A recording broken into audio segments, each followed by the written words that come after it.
And we're here, except for Mitch, who has apparently fallen out of his chair.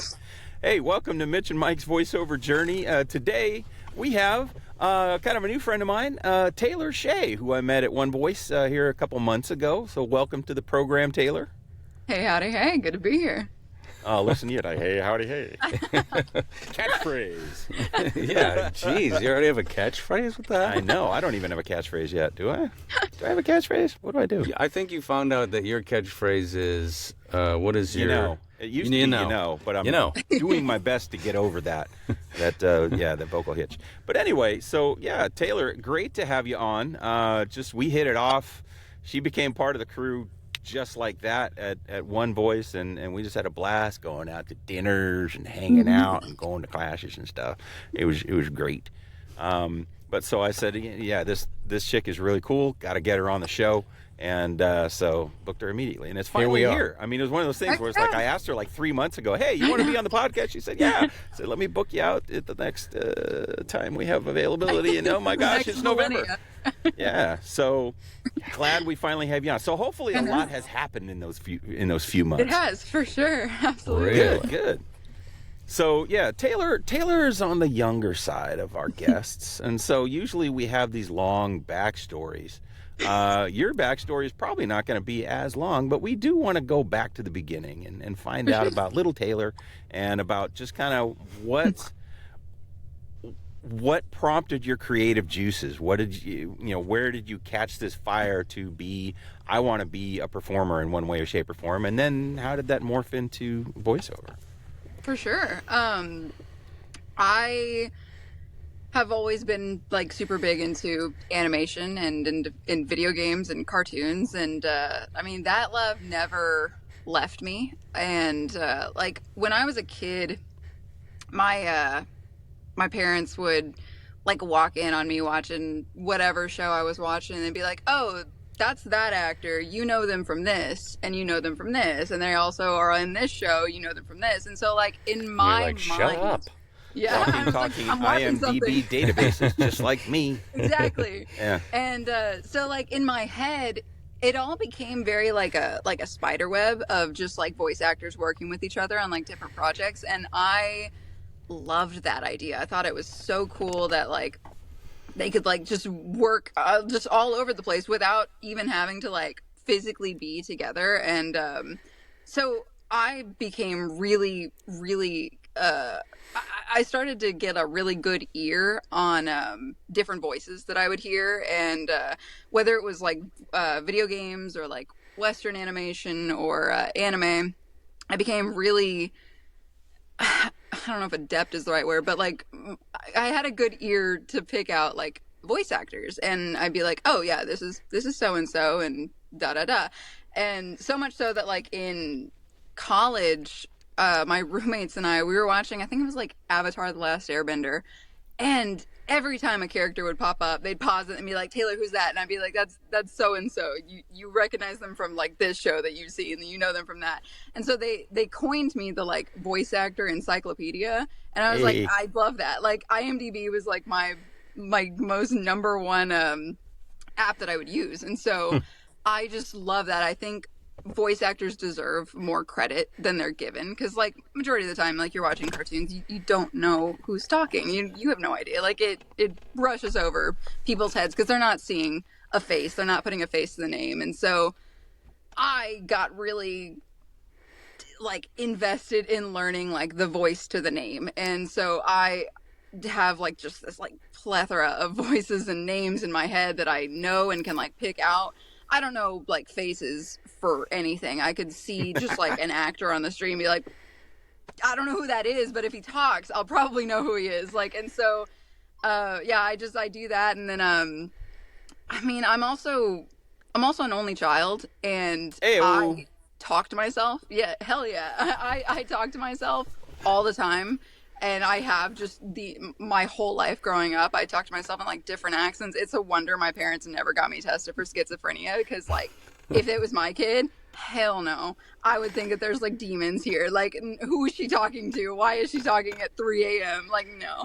But yeah, no, I do that all the time. I'm constantly like just speaking, like having full on conversations. And I got into, nobody else in my family is a performer or an actor or anything. My dad was a business major, which like I'm sure I didn't go down the exact route that he wanted when I became a theater major eventually. And but everybody has some artistic side to them in my family. My late grandmother was she was an oil painter. My dad's a musician, and he's also an audio engineer, and so he helps me figure out like the nuts and bolts of a home studio. And Thank so goodness. that That's was really a nice nice. resource to have. Exactly. It's yeah. not fun to do on your own. My dad can't No. figure out a cell phone, so Well, because and that's another thing. Because like I graduated from Texas State, which is like right in between Austin and San Antonio, and I was a theater major with like theater performance and production, and they specialize in stage acting, and right. I like stage. I have no issue with it. I was an art minor though, because I am a freelance digital artist as well, and I knew I wanted to do something with animation, something in that field, but there aren't like classes in universities, at least not the one that I attended, that focus on anything solely for voiceover. And so that has just been like something to figure out on my own. So I studied just acting in college, which like is the basis that you need, because like I've heard time and time again like little v big A when it comes to voice Right. acting. And like so that's yeah, did that. I did like a little bit of theater in high school, but I mean I went to a tiny ass high school where you didn't have to like audition for anything. It's just like if you were interested at all, you were in. You got it. And so did that, and did a couple like fairly prominent roles in that. We did like the Jungle Book, and I was like the snake. I was able to like move my head in a specific way, like, and I like got to roll because I could do exactly. this. Can I you was able do to- How sassy are you is the question. Yeah. Yeah, I know. And I can hiss, hold my S's. Yeah.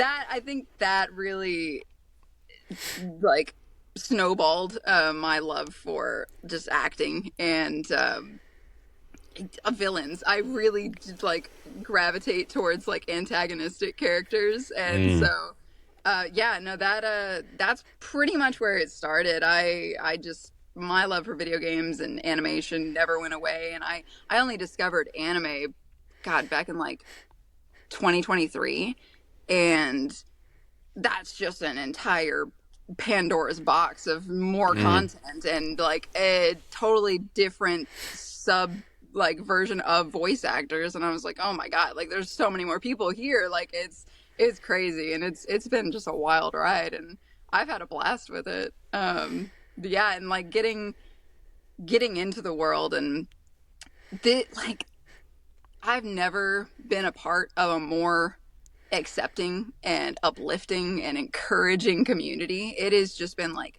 so welcoming and so nice, and I'm just like, damn, I'm on a high right now. I'm having a blast. But yeah, no, I love it. How long have you been voice acting for? Because it sounds like you're out of college, you go straight to VOA, and we cross paths. Like how quick is this transition from stage to voice?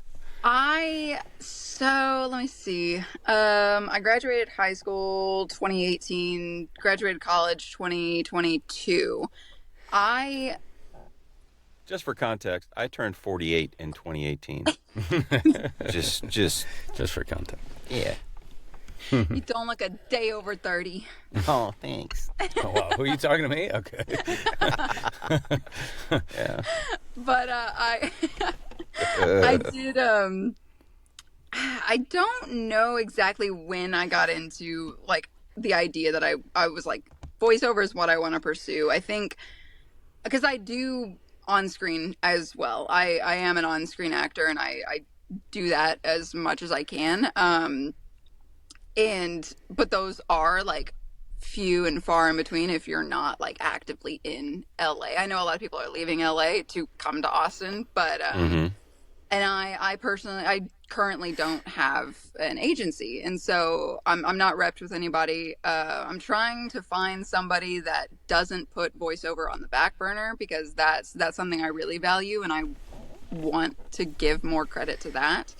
I think about 2.5 years now that I've had my like home studio, that I've been in my padded cell, and I've just been like talking to myself and doing that. Yeah, so I think 2.5 years now. But wow. And you're already this far. I don't. I've met some people at Voice or VOA or whatever, who that was like before they even started acting or before they even started practicing or whatever. They're like, I want to try this. I just need to see what this is all about. Mm-hmm. And then there are people obviously there who've been doing it for years, decades. Do you feel you felt like everyone's accepting, which I have to agree with. I know Mike agrees with you. It's absolutely we have this conversation insane. all the time with a lot of people. Yeah. Are you, and you're on-screen acting, are you looking at every avenue of voice acting, or are there some niches that you're like, okay, I'm definitely going into anime, or I'm definitely in animation, or anything like that? I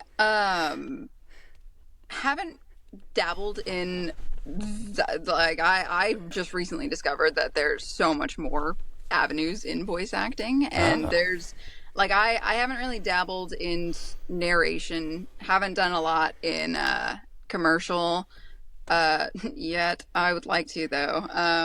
That's where the money is. Yeah. That's what they say. Yeah. So still trying to mine it. Yeah. So like that would be nice. But I like character work. I love doing voices, doing different accents. I like to mimic like a voice that I hear and try and imitate it. I like to do that, and so I do that with characters. I would like to work in animation / video games. Anime would be fun. Dubbing sounds so incredibly difficult. I love prelay. I love to just like improv and like do whatever I could, just word vomit and see what sticks. But I know that like dubbing is a whole other beast. But I love the anime world for sure. I don't know, that's not super high on the agenda for me, but I mean, like, I'll take whatever I can get. Absolutely. Yeah, and I think there's a lot of us that are like that. It's like, get a chance to do long form narration. Absolutely. Sure. Yeah. It pays what? Yeah, I'm in. Let's do it. Right. And I was thinking about that when you said theater. I was thinking, like, would I ever go back to that? And to me, it's just like, when I was a kid, I can't believe I even tried that. It's so hard, the memorization and then the blocking and then the acting, but you're doing it like over and over and over again. Whereas voiceover, you're doing it maybe practicing once before you go in or whatever. You're not doing it a ton. I mean, that's putting yourself in that position. I don't have the memory anymore to do on stage. I mean, it's bad enough when I like do a church drama that we film and I have to memorize some lines. And the last time I did that, I literally like made up cue cards for me and a couple of the other people that I just could not keep some of those longer lines down. So I had to, I just can't remember them anymore because I'm old. And that's where the improv comes in for sure. For some of the stuff. But that's part of the appeal of voiceover is like, I don't have to memorize anything. It's all right there in front of me and nobody can see me reading the lines. Yeah. Right. I've always liked cold reading for auditions. I've always just found that like really fun and easy to do because it's very fresh. And so I've found that voice acting is a lot like cold auditioning. And so I really like the appeal of that. In that aspect, it is fun, and you get to play no matter what, especially in character.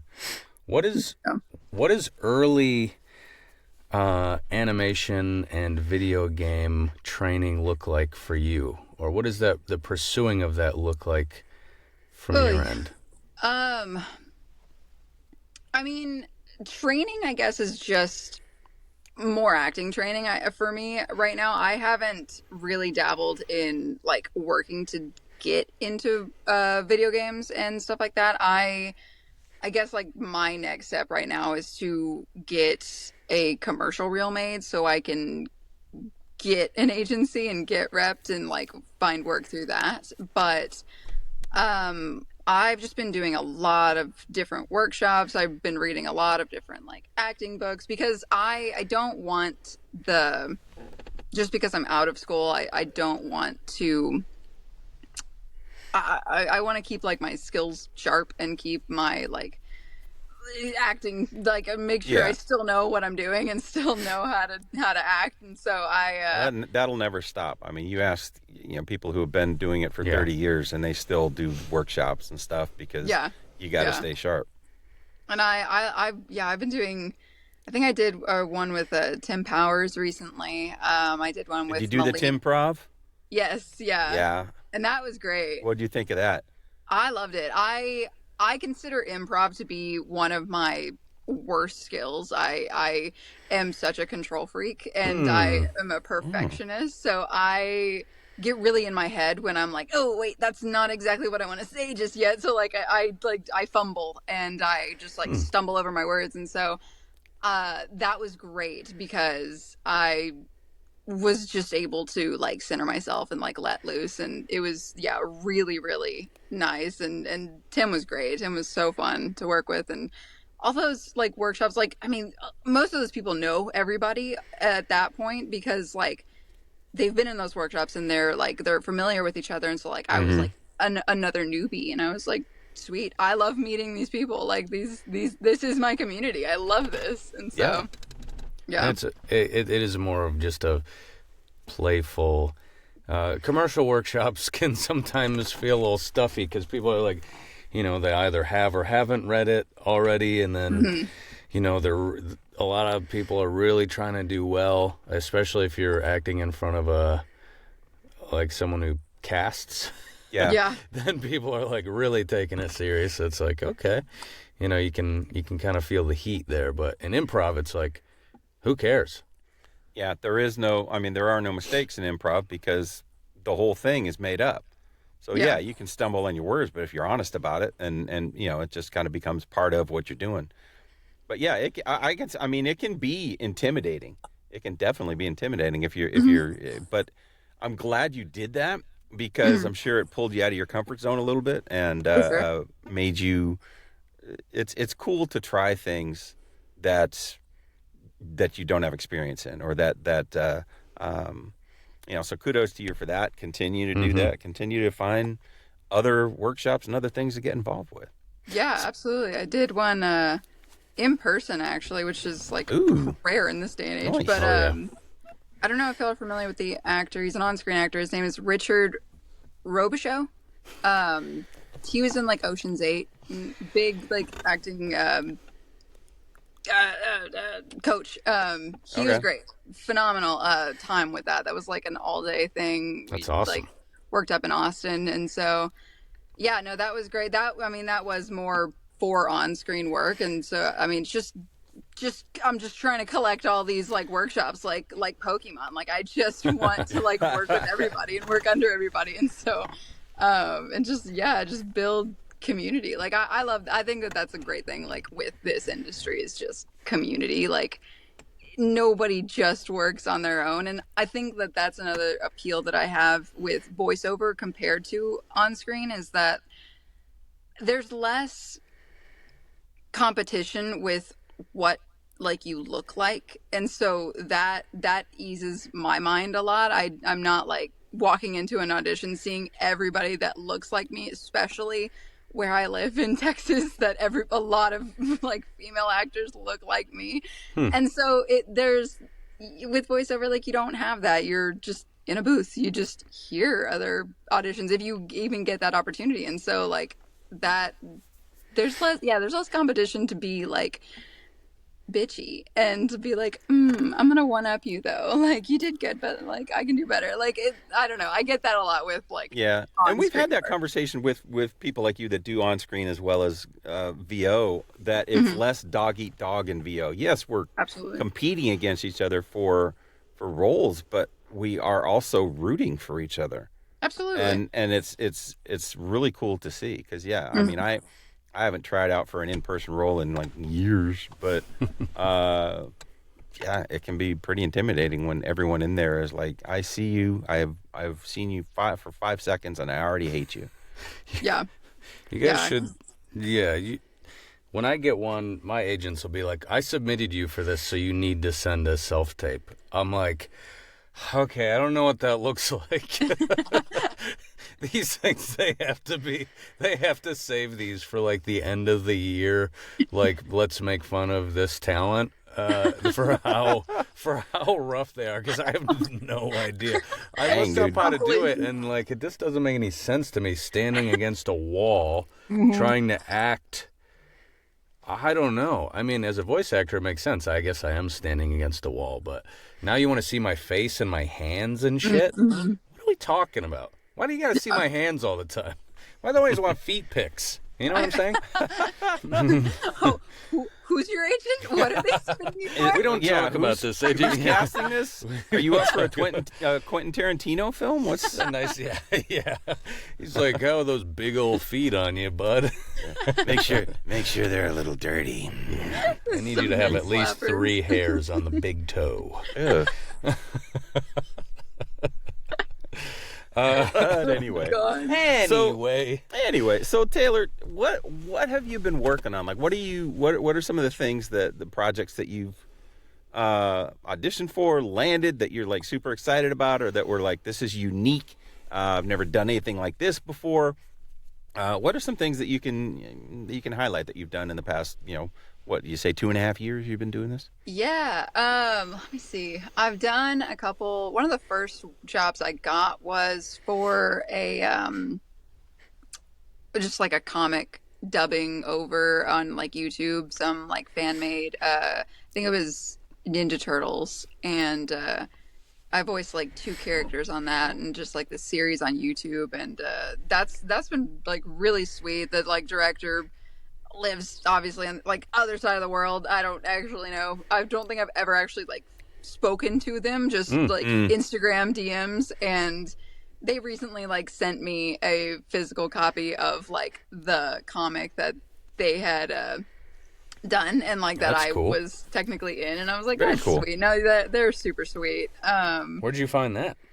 I think on Casting Call Club, honestly. That was one of the first auditions I did on Casting Call Club, and wow, let me see, what else have I done? A lot of audio dramas, which I didn't even know existed until I like got into this world. I was like, oh, this does make sense that this is popular, because like you don't have to pay an animator after you do the audio engineering. Like you're done after this. And so like I've done a couple of those. One in particular by someone that we've had on the show. Yes, absolutely. You want to talk about that one? On Terra Alpha? Yeah, we haven't heard any of the inside scoop other than from the director-producer. Well, what do you want to know? For those who haven't listened to the episode or watched the episode, previous guest that we had on about a month ago, Antonio Bustos, has written and created a little audio drama called Terra Alpha, based on an RPG that he played. And so, tell us about your experience with that. That's been great. Like I was saying earlier, I don't remember at all how I came into contact with Antonio. I think that either I saw like a casting call for a different character, maybe long time ago, and he reached out via email. And he was like, hey, can you audition for this other character? Can you do a Hispanic accent? And I was like, I have that heritage. I absolutely can. And so I did, and I don't think I heard back from him for like 9 months. And he was like, okay. And I was like, your audition had a baby or whatever. Yeah. And so, I got like swept up in that and got thrown into this like cast of just incredible actors, and I was like, oh my god, like the talent here is insane, and like Antonio's awesome, and he was showing me just like he's so passionate about his production, and it is so, it makes the job, my job, so much easier when a director is so passionate about what they do, because it makes me like more excited to be a part of it, and more like I feel more connected to the characters whenever like I like just I love it. Yeah, he shows me like snippets of like songs, like ending songs or like intro songs that they have like in demos and whatnot, and it's that's been so much fun. I've done a couple episodes of that now, but yeah, I don't know how much I can say on that one. Yeah, actually. that's a good question. Actually, hit yet. I know he's. We do know it takes place in space. We do know it's based on what. I can't remember what RPG it was based on. I feel bad because Antonio was like, touting them, and we tagged them in our promo for it, but I can't even remember what it is. But yeah, I mean, it sounds like we've got a lot of friends that are involved in that. Former guests and people I know. Larry Oblander, I know, has got a big part in it.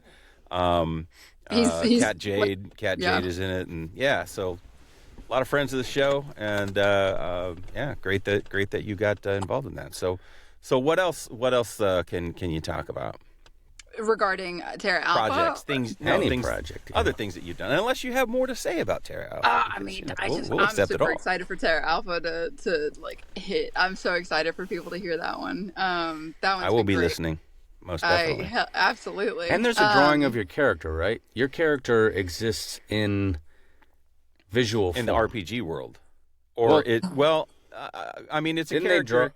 It's based on a character that was created. I don't know that it. I mean, he may have drop done some a character concept for art you. for it. Say again. No? Didn't they drop a character for all the each actor? Yeah, there are visuals that we have. I've seen like visuals for every character. I remember when I first started, I couldn't collect any. That's like collecting Pokemon too. Like you get to have your little sticker of all the little characters you played. Well, some things don't have that, especially as a commercial actor. You don't have that sticker. You have the sticker of like, oh, I worked for McDonald's, which is cool enough, but nothing that looks like, you or Space Lady or That's what I hope is someday my website will have one of those, like, the successful voice actors that have done a lot of character work, and they have a picture of them and all of their characters behind them. Yeah.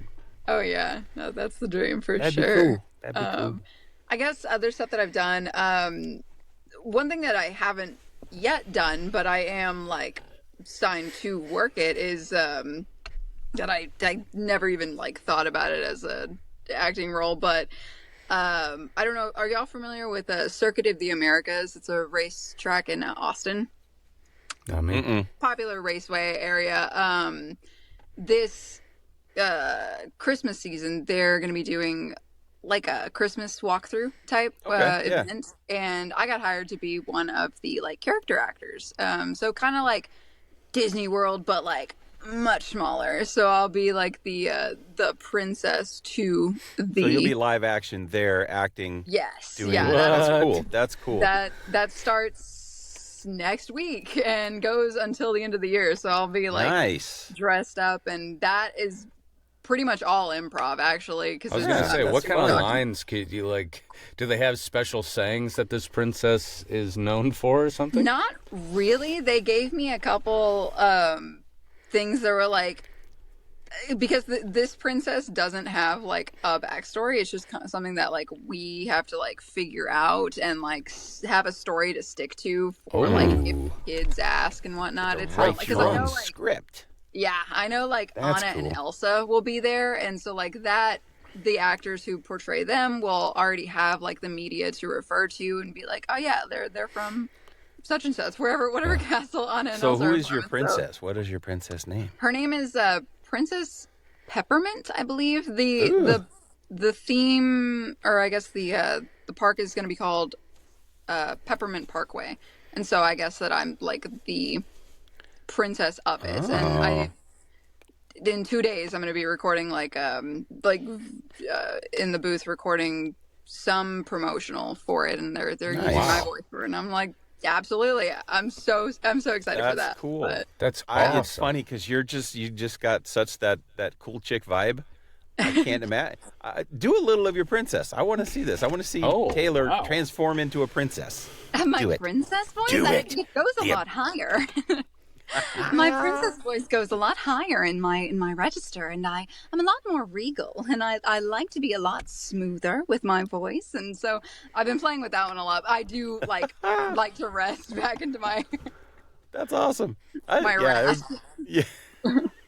I want to hear stories afterwards where you're being regal and doing all the things, and some kid does something stupid, and you say, "Shut up, kid. Shut up. Yeah. Yo, shut up." I imagine you are the most important princess there. Like, even though Anna and Elsa are going to show up, obviously Kristen Bell will be there. It's not their world. It's not Peppermint or whatever it is. Yeah, I imagine you could be a total tyrant. You could be mean. Like, come out with your iron what are you scepter doing here? And it's my character. I'm going to make it, and she's going to be evil. Which makes no sense for kids to look up to. You hired me. You said I had autonomy over this character, so I wrote that I'm a bear. Yeah. That's a good way to lose a job. Yeah. So, I guess I haven't gotten asked. I don't know if I've ever asked anyone who's new-ish. I mean, this doesn't sound new because I was in gathering jobs like you are when I was new. I think I took longer to try to audition, but what does it feel like in not having a demo and, seeing AI come up before you have maybe established a foot? Like, what does it feel like now as a newer actor looking around? Like, does it feel hopeful, exciting? Oh my goodness. It's scary for sure. It's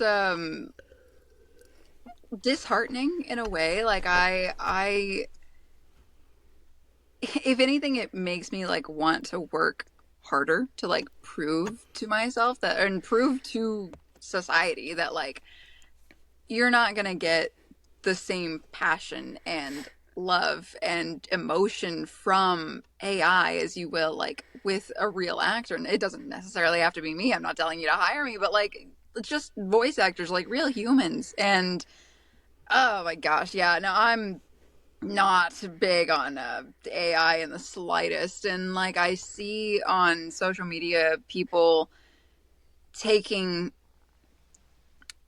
like well-known actors like Tom Kenny taking his voice and like throwing it into an AI generator and making like SpongeBob sing like a random song, and I'm like, yeah, like it's cringy, that, isn't it? It's so like, and everybody, and like it gets so many views and so many likes because it's funny and it's like SpongeBob. But if they're singing using it something. against, I mean, if they have not gotten permission to do that, and that's the thing. Like, if Tom Kenny ever finds you, Tom Kenny will sue you.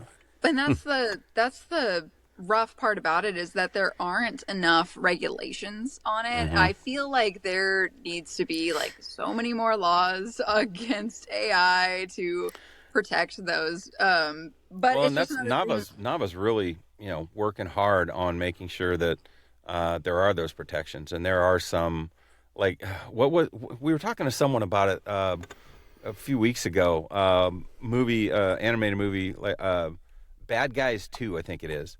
Okay. That came out, and there was literally a disclaimer at the end during the credits that basically said, if anyone uses any voices, any audio from this movie to fuel AI, we will sue your ass. I mean, that was basically what it said, and it was very much applauded by the VA community.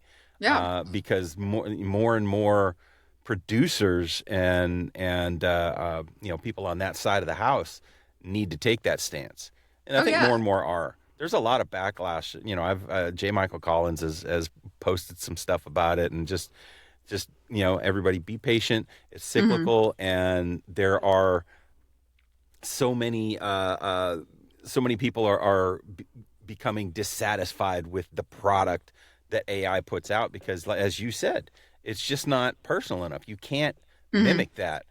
And it's always obvious when it's an AI voice, right? Oh yeah, yeah. It's a shame. It's a shame how easy it is for just like the everyday Joe to just like take something like that and like the beginning of older DVDs that was like pirating is a crime and like Yeah. and like now it's so easy to do that because there's like hardly any repercussions. But like when I think of those that have an issue with AI versus those that don't, like the ones that have an issue with it are the ones that like produce and make and like are creators, and those that like don't care are the ones that just consume media and they're like, I just want something to like to ingest and something to entertain myself, and so like I'm not making it, it's not harming me, why do I care if it harms them? And so like producers and consumers, like I think like consumers don't understand, and majority of people are consumers, and so they're that because they are the majority. I think that's why there aren't as much regulations and like laws to help those that are producing and those that are making what is being stolen and what is being like AI generated. And I saw in I think the new Avatar movie, the James Cameron, that there was a statement put out, I think in at the beginning of that film, that they're going to have something that says like no AI was used in the making of this film or something like that. And like that might become another like regulation, like just something to like prove like, yeah, no animals were harmed in the making exactly, of this. Exactly. Yeah. I imagine it's no human voices were harmed by AI in the making of this film. Absolutely. And like you said, there's people who don't mind consuming XYZ. I personally like certain types of AI art, like just 2D art. But it also feels kind of naughty because there's people who are out there painting. They're spending hours upon hours to make this one gorgeous thing, and someone who's kind of figured out AI quick enough could probably make that in a half hour.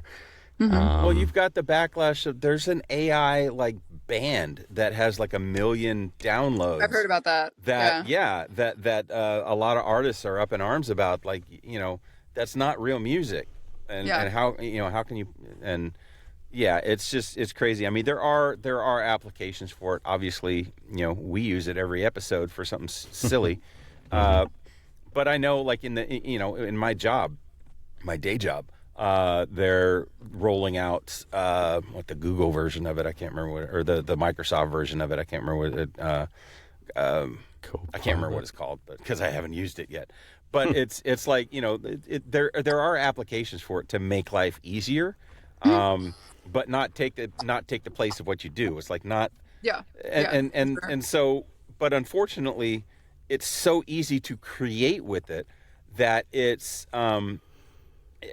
actually taking people's jobs, and that's not good. That's when it's not good. If it's enhancing what you do, okay, if you can figure out how to use it to enhance what you do. I mean, there's people in voiceover that use it to generate generate lead lists and things like that. Great. Yeah. If it makes it easier than just Googling, then But for sure. But to take our jobs and do them crappy. Just to save a buck.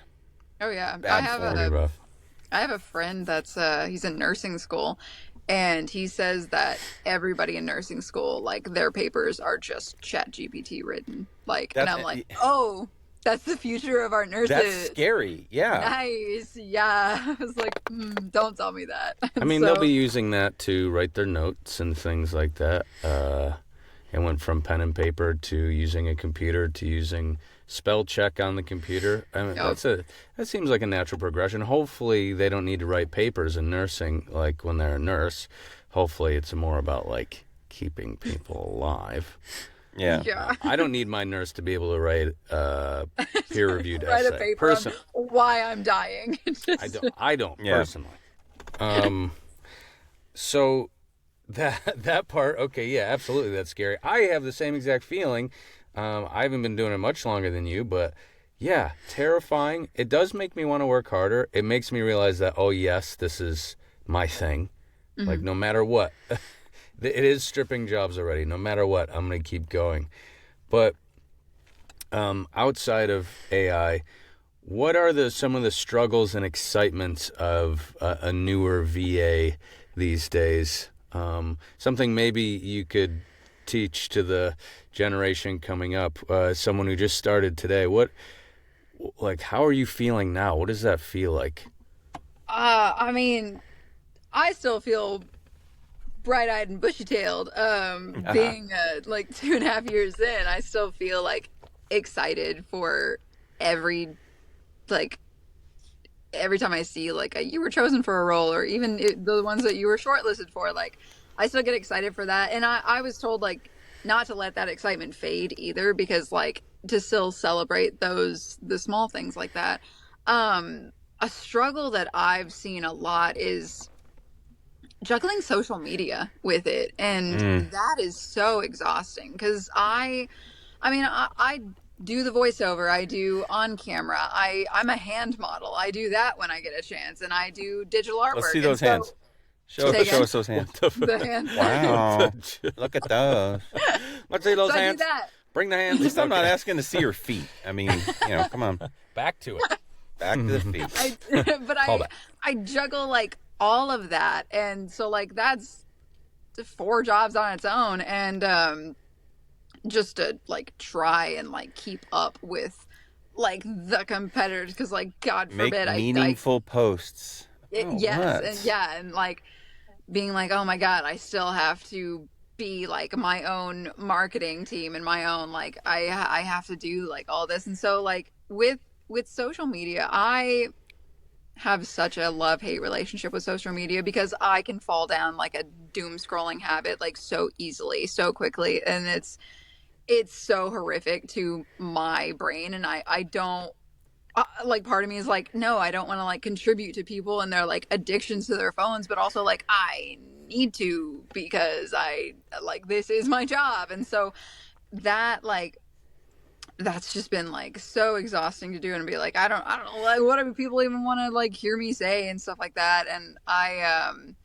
with social media, everything is so, we have access to just everything, and still it's so hard to get a precise answer of what we want, because the answers are, everything is just out there.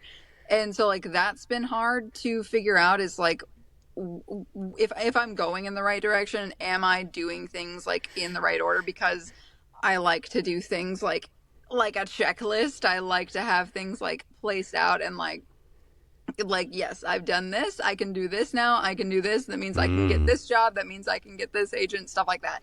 I like that, and so I like to have that stability.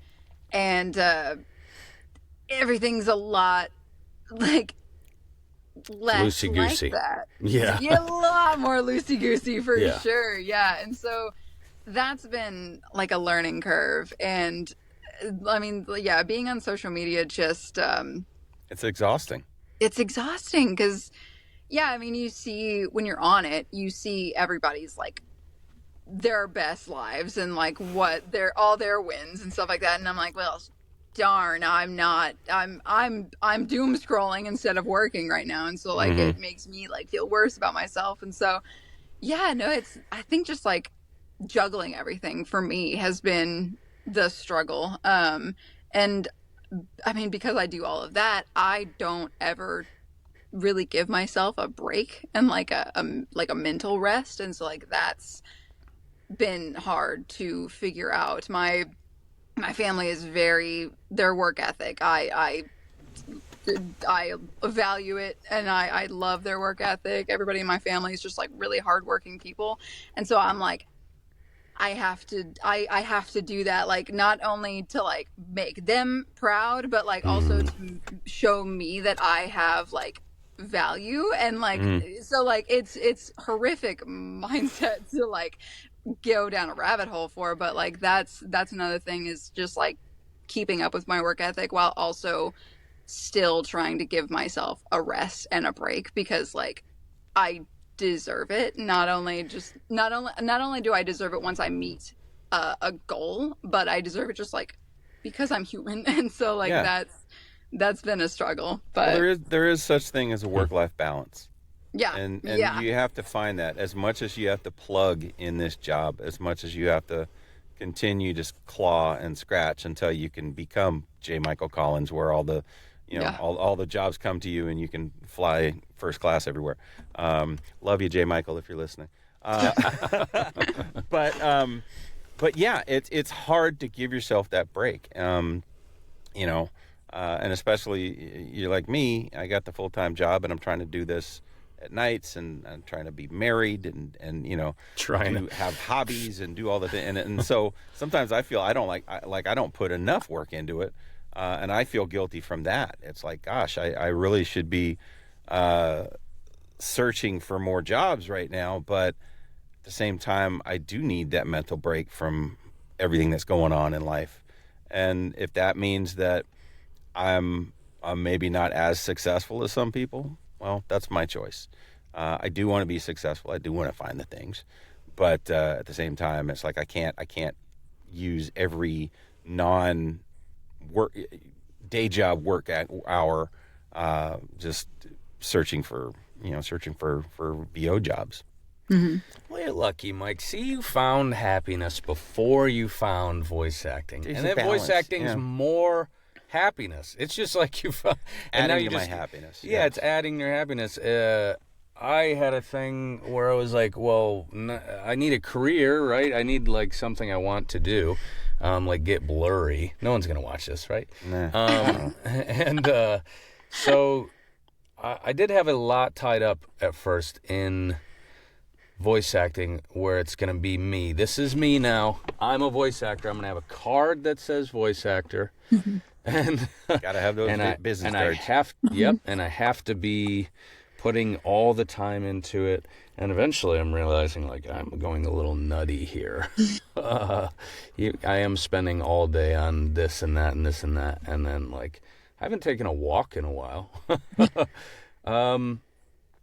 And I hope you find that balance eventually, but you get what you put in. Like, Yeah. Maybe acting is everything you want first. Like, maybe you're finding your career is everything you want right now, and hopefully that's not, like, dragging you down too much. But yeah. But you've got youth on your side as well, where you have the, you're young, you've got time, and you can push, you can put everything you have into this to try to be successful, and there's nothing wrong with that. If it's something you love, if you are loving the time you're putting into it, then what's wrong with that? If it's like, this is what I love to do, and this is all I love to do, and this is my work and my hobby, and the thing that brings me joy, and I'm sad when I'm not in the booth. Well, who am I to tell you to get out of the booth? But yeah, if you're finding that, if you're hitting that wall, then you need to listen to you, and as much as you're saying to yourself, I need to do more because work ethic to the family and gotta get success, then it becomes not as fun, and so you need to force yourself to take those breaks, take a walk, go, take a day off, go to Austin and have good barbecue or whatever, So how have you found that? It sounds like you have found some of those reprieves. What are your things? Yeah, no, I joined a gym actually, and good Lord, I've never done that in my life. And I joined a gym this year, and I have like I do weekly fitness groups, because like I walk into a gym, I don't know what I'm doing. I need somebody to tell me to do something, because I don't know what I'm doing. And so, I do these like fitness these like classes. I do Zumba, and so like I'll do that. That's still a thing? Yeah. It's sweet. It's never stopped being fun, Mike. It's like a 90s thing. Yes, yeah. And so that is like my time that I can like get out and get out of the house, because I mean, if I'm not doing this and I'm doing like artwork throughout the day, that's at my desk, and so I'm like, I need to do something physical. I need to like be active, or else I'm gonna go crazy. Turn into a potato like me. Are you a potato, Mike? You a full-blown potato slightly now? Potato-ish. I'm fairly active for a 55-year-old, but slightly potato-ish. You get He's that way when sprouting. you get... He's I got something growing out of my navel. I've been trying to figure out what that is. No. Ew. Feet and navel growth. This episode is just This gone episode downhill. is brought to you by Gross. Toxic Avenger. Yeah. But like we were joking on the we had a session for the Terra Alpha audio drama recently where we all got on the call and we were like, wow, this is our enrichment time for the day, like talking to other people, because like we'd all just like been in our booths just talking to ourselves all day and we were like, wow, Why do you else think to Mitch talk and I to. do this? Yeah. We like to talk to people, and Yeah. It's the only way I can do social media and not feel like pretty much. Honestly, yeah, that is Talk one of the about reasons myself. we started this thing last year, was to have something to post on social media, to have something to tout, and it's just We're it's touting grown. now. We're touting. Look at us. We're touting our friends. Look at us. We're touting that we have friends. All right, so I'm gonna end up with my favorite special question. You've already alluded to it a little bit, so just maybe get a little bit more specific. Okay. So now I've gone blurry. There we go. So you obviously want things out of this, right? You want you love animation and video games, as do I, as does Mitch, as does 85% of the people doing this. But what's that one thing? What's like if you were able to say, I have this credit on IMDb, and that's the thing I hang my hat on and I'm super duper proud of. What would be the pinnacle where all right, I'm good at this and I've made it? Oh goodness. My mind immediately didn't go to any specific characters because I have been asked what character would I want to play. I have no clue for any specific characters like that because part of me wants to play something totally unique and totally that hasn't even been written yet. See, that's a goal. Say again. That's a goal, to create something unique that hasn't been done and that's memorable, right? Yeah, absolutely. I when I think about why I do this and get into the philosophical points, I start to think about legacy and what I want to leave behind after, and I want to be immortalized in characters that people can quote and people can kids can see in their cartoons and be like, oh my god, I grew up with her voice, I grew up listening to her, oh my god, I didn't realize she played that too, wow, I want to be immortalized like that, because I look up to so many different voice actors that are that were like that from my childhood, Tom Kenny and Greg Griffin and Rob Paulson, just phenomenal voice actors who have immortalized themselves in my childhood, as well as my pretty much my entire generation's childhood, and I know that that's something I want to leave behind, and that's why I do it, is to just work just to have characters under my belt and just say that I've done these characters, and I've helped establish people's childhoods, I've helped them grow, and that just sounds so fun to me. Any specific character I can't think of, but yeah, I'd like to do one that is unique. I mean, I could say a Catwoman or something like that, but I don't think that would be true. I would want something totally unique, totally that just hasn't even been out there yet. Let's start writing. That's cool. Exactly. I'll be writing a bird animation, so I'll keep you in mind. There you go. All right. You can be one of his bird muses. Yeah, I can't wait. I can't wait to have that day happen where I'm watching something and there's Taylor Shaye. I'm showing my grandkids, I know her. Yeah, she's immortal now. Look, I know her. And then we show them this, and they're like, what is going on? Yeah. That's what I've said, because former guest, good friend of the show, Katie Lee, who is, her tagline is the voice of your childhood, because she was in Muppet Babies, she was in Dungeons and Dragons in the 80s. She was in Adventures in Oh, Odyssey. nice. All these cool things that you're like, oh, Darkwing Duck, all these things. But Okay, she recently did the voice of the Hive Mind in the Guardians of the Galaxy ride at Okay. Epcot Center in Disney World. How And I'm like, I cool. haven't been back yet, but I can't wait till the next time I go to Epcot, and next time I ride that ride, and I hear her, I'm going to scream at the top of my lungs, I know her! I know her. So, Anytime I hear a voice cool. like that, I'm like, that's a job, even if it's just like Yeah. at a train That's station. I know, Cool. that's the thing. That's So, awesome. so Mitch, you look a little itchy. You look Yeah. like you need to I was scratch that working. itch. Yeah, there was some insulation, You got and some I IB pulled. You got some eczema? You got the I eczema? pulled the insulation out, and I found a Chat GPT back there, Well, and I wanted to play roulette with it, and then it turns out that I'd just been huffing paint the whole time. So let's pause Wow. here and start Chat GPT roulette. okay. So much weirder, Mike. It is. It's all weird. We're back, and we've got a cool one for you. We decided that we wanted to be anamorphic. Is that what it is? Anamorphic animals? Like animals that talk? Yeah. So Like those books. Furries. yeah. So, yeah, we are 3 animals. Pip, played by Taylor Shaye, who's a small bird.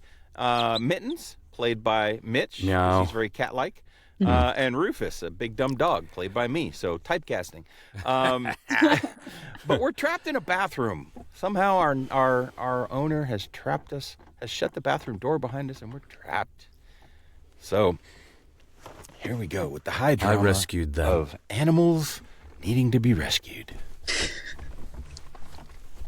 Okay, so recap. We've been in here for 3 hours or 3 centuries. Time has dissolved. Delightful. The marble tomb of luxury. We shall perish beside the bidet. It smells fancy though, like maybe cucumber and secrets. We need a plan. Step 1, food. Step 2, escape. Step 3, emotional support group when we're rescued. There is food. Observe the humans imported eucalyptus hand lotion. Notes of despair and mint. That's tasty. Slippery, little slippery.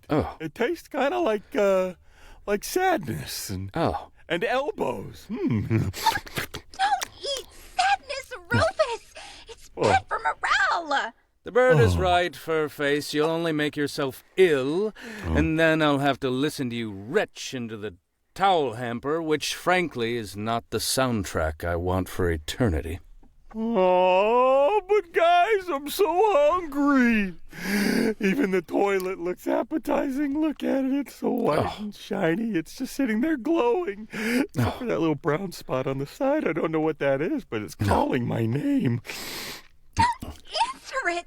It's a porcelain siren. Oh, please, the dog's been outwitted by a bowl. How shocking. Hey, listen. I'll have you know, I once opened a screen door with my nose. Just my nose. I'm basically an engineer. That's it. Engineering. We can engineer our escape. With what? Conditioner and despair? With teamwork. You, Mittens, are stealthy and graceful. You, Rufus, are strong and dumb. Determined. And I can fly. Well, theoretically, there's not much airspace between the chandelier and the ceiling fan, but The chandelier in the bathroom. Yeah, wow. Yes, the avian acrobat in the land of faucets. Go on, Featherbrain, enlighten us. I'll scout for openings. Rufus, you stand by the door and, look intimidating. Mittens, you... Supervise? Perfect. Hey, wait a minute. I like supervising too. Can I supervise the door while I'm intimidating it? You can guard the door from nothing. Awesome. Nothing shall pass. Rufus, face it. We're trapped. The humans will find us eventually, probably after they notice the sudden, quiet, and faint scent of wet dog sadness. Hey, I'm not wet. Well, not that wet. I got a little close to that bidet. But I'm really just, spiritually moist. Oh, wait! Maybe there's water in that shiny bowl! That's the toilet again, genius. Oh, then maybe the sink. Look! Water on demand! Technology is magic! Oh, that's cold.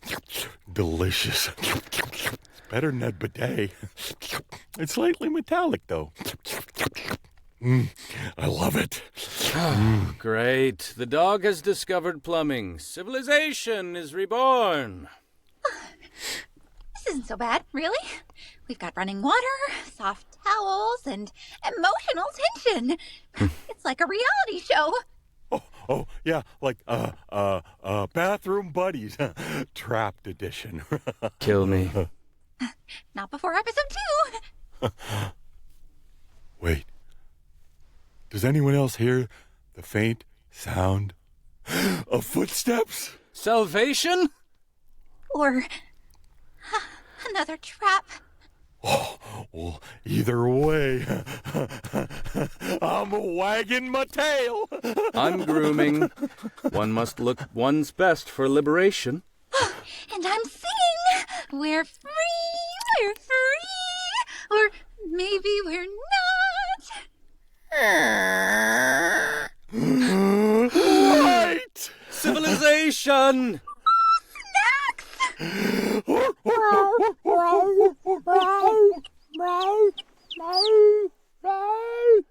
Rufus, down, Rufus, down, Rufus. Why do you smell like bidet? That one brown spot on the bidet, Mike. Yeah, I don't know why I went with that. Ew. Just adds to the ew of this episode. Not because of you, Taylor, because of feet and bidets and all the things. Yeah. The way I brought none of that up. Yeah, I'll take ownership of all that. Sometimes you just get in one of those moods. But It's our hey, fault. we make great animals. I don't know what that says about us. That's fine. Yeah, good cat, good dog. Great job, you guys. Great little Pip. Very manic, very fun. Yeah. So it was fun to see you in action because I don't think we didn't do a workshop or anything together at One Voice, right? So that's the first time I've actually gotten to see you act. So that's pretty cool. Yeah. Well, thanks so much for being on the show, Taylor. Great, we finally had you on. Sorry it took months, but hey, we're apparently No, It takes really months fun. these days. Yeah. Thank you for having me. And look forward to future success. Look forward to looking you up on IMDb and seeing the roll of credits and can't wait to have you on when you're famous, and so you'll bring some credibility to the show. Absolutely. We'll be so gray. We'll finally What do you be mean gray, we'll be? Mike. We'll finally be turning. Come on. You'll be Benjamin Butting. I'll be Buttoning, teats up. I'll be but anyway, it's devolved to that. Thanks again. Any parting words, Mitcho? Mitch? From me, just let's see. I had a great time, and so awkward. Yeah, and no, it's awesome meeting you, and I want to make this as awkward as possible. So let's say what we do. Bye now. Bye now. Yeah, no, I had a great time. It was great meeting you. Yeah. Okay, cool. Yeah, Wow. you too. Now you're mimicking? What the hell, Mike? Yeah, what are we We doing? like to make it as awkward as possible. Okay, do it. Whatever Okay, I do can it. do. Whatever I Fine. can do. Fine. Awkward. It's so awkward. Stop. Okay.